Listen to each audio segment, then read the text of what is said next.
আজকের পর্বে আমরা আলোচনা করব শুধুমাত্র একটি হাদিস নিয়ে।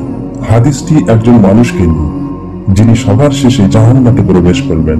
হাদিসটি একটু লম্বা ও অনেকেই বর্ণনা করেছেন।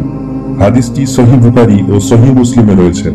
সহিহ মুসলিমে ইবনে মাসউদ রাদিয়াল্লাহু তাআলা আনহু হতে বর্ণিত, রাসূল সাল্লাল্লাহু আলাইহি ওয়াসাল্লাম বলেন, সর্বশেষ যে ব্যক্তি জাহান্নাতে প্রবেশ করবে সে জাহান্নামে থাকবে। সে এক কদম হাঁটবে, এক কদম মুখ থুবড়ে পড়বে আর জাহান্নামের আগুনে পুড়তে থাকবে। প্রচন্ড যন্ত্রণা ও জাহান্নামের তাপ তাকে গ্রাস করবে।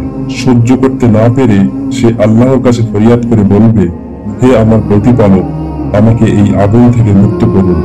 এর শিখা আমাকে জ্বালাচ্ছে, এর ধোঁয়া আমাকে শ্বাসরোধ করছে।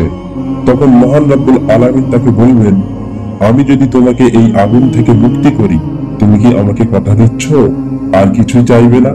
তখন সেই লোকটি বলবে, হে আমার প্রতিপালক, তোমার সম্মানের কসম খেয়ে বলছি, আমাকে এই আগুন থেকে মুক্ত করুন, আমি আর কিছুই চাইব না। তখন মহান রব্বুল আলামিন তার রহমত গুণে সেই ব্যক্তিকে জাহান্নামের দরজার বাইরে নিয়ে আসবেন।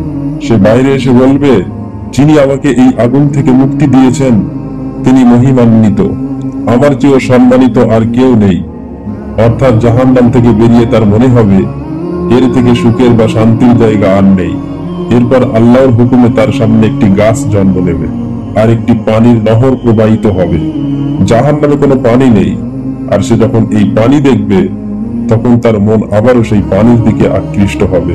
সে বলতে থাকবে, ইয়া রব, ইয়া রব। সে ওই পানির কাছে যেতে চাইবে, কিন্তু আবারও আল্লাহর কাছে বলতে পারবে না, কারণ সে ওয়াদা করেছে আর কিছুই চাইবে না। অবশেষে থাকতে না পেরে সে বলবে, ইয়া রব, আমাকে ওই গাছের নিচে নিয়ে যা, যেন সেই গাছের ছায়ায় বসতে পারি আর সেই নহর থেকে পানি পান করতে পারি।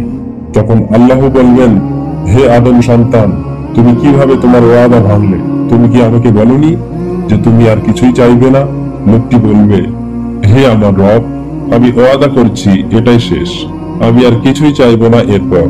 আল্লাহ তাকে তখন সেই গাছের নিচে নিয়ে যাবেন, কারণ আল্লাহ জানেন যে কোনো মানুষই এরকম পরিস্থিতিতে নিজেকে ঠিক রাখতে পারবে না।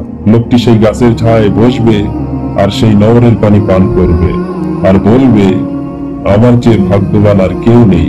এরপর আল্লাহর হুকুমে কিছু দূরে জাহান্নাতের দরজার সামনে আরো একটি গাছ জন্ম নেবে, আগের চেয়েও বড়, আর সেই গাছের পাশ দিয়ে বয়ে যাবে ঠান্ডা পানির নহর। এটা দেখার পর তার আবারও ইচ্ছা জাগবে ওই গাছের নিচে যাওয়ার, কিন্তু লজ্জায় সে কিছু বলতে পারবে না, কারণ সে ওয়াদা করেছে সে আর কিছুই চাইবে না।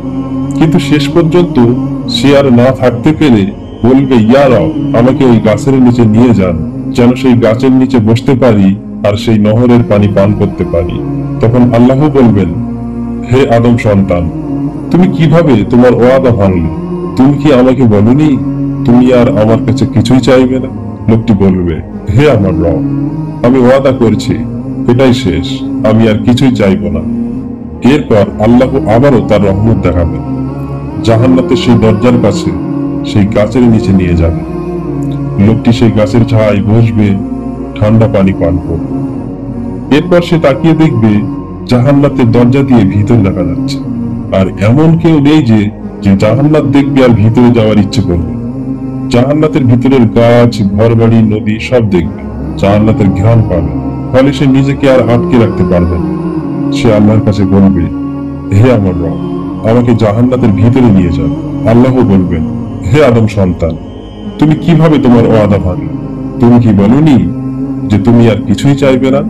লোকটি বলবে, হে আমার রব, আমি ওয়াদা করছি এটাই শেষ, এটার পর আমি আর কিছুই চাইব না। এরপর আল্লাহ তাকে বলবে, জাহান্নাতে প্রবেশ করো। সে প্রবেশ করবে, কিন্তু সে দেখবে সেখানে কোনো জায়গা নেই। সে বলবে, হে আল্লাহ, এখানে তো কোনো জায়গা অবশিষ্ট নেই, আমি কোথায় যাব? আল্লাহ বলবে, হে আমার বান্দা, আমি যদি তোমাকে জাহান্নাতে একটি দুনিয়া সমান জায়গা দেই। তখন লোকটি বলবে, ইয়া রব, আপনি সবকিছুর মালিক আর আমি সামান্য একজন বান্দা, অথচ আপনি আমার সঙ্গে ঠাট্টা করছেন। অর্থাৎ তার বিশ্বাস হচ্ছে না যে তার মতন একজন মানুষকে আল্লাহ একটা দুনিয়া সমান জায়গা দিবে। হাদিসটি বর্ণনার এই পর্যায়ের ইবনে মাসুদ হেসে উঠলেন। তখন হাসির কারণ জিজ্ঞেস করা হলো। তিনি বললেন, আমি হাসলাম কারণ রাসূল সাল্লাল্লাহু আলাইহি ওয়াসাল্লাম এই সময় হেসেছিলেন এবং আমরা তখন তাকে জিজ্ঞেস করলাম, হে রাসূল, আপনি কেন হাসলেন? তিনি বলেছিলেন যে, আমার আল্লাহও হাসবেন যখন লোকটি এই প্রশ্ন করবেন। আল্লাহ ওই লোকটির কথা শুনে হাসবেন আর বলবেন, একটা পৃথিবী সমান জায়গা বরাদ্দ করা হলো এবং এর মতো আরো একটা, এবং এর মতো আরো একটা, এবং এর মতো আরো একটা, এবং এর মতো আরো একটা।